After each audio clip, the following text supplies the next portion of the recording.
السلام علیکم ورحمۃ اللہ وبرکاتہ۔ پیارے بچوں، آپ گنتی کے عادات سے واقف ہو؟ ان عادات کا استعمال ہم اپنی روزمرہ کی زندگی میں بھی اپنے حساب کتاب، جمع تفریق، ضرب تقسیم کے لیے کرتے ہیں۔ ان میں ہم اردو کے اعداد 1، 2، 3، 4، 5 اس طرح سے لکھتے ہیں۔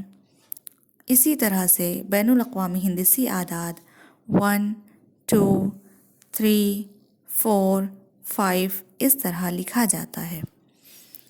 آج کے دور میں ان اعداد کا استعمال ہم اپنے جمع تفریق، ضرب تقسیم، حساب کتاب کے لیے کرتے ہیں، لیکن برسوں پہلے جب دنیا کے بہت سارے علاقوں میں رومن حکومت کرتے تھے، جو کہ اس وقت کی ایک ترقی یافتہ قوم سمجھی جاتی تھی، وہ لوگ اپنے حساب کتاب کے لیے کچھ مختلف علامات کا استعمال کرتے تھے۔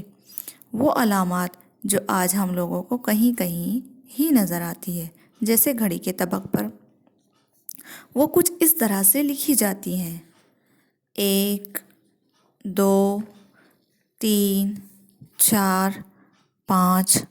ان علامات کا استعمال برسوں پہلے رومن اپنے حساب کتاب، جمع تفریق وغیرہ کے لیے کرتے تھے۔ ان علامتوں کو رومن عددی علامتیں کہا جاتا ہے۔ پیارے بچوں، آج ہم جماعت پنجم کے مضمون ریاضی کا پہلا سبق رومن عددی علامتیں پڑھیں گے۔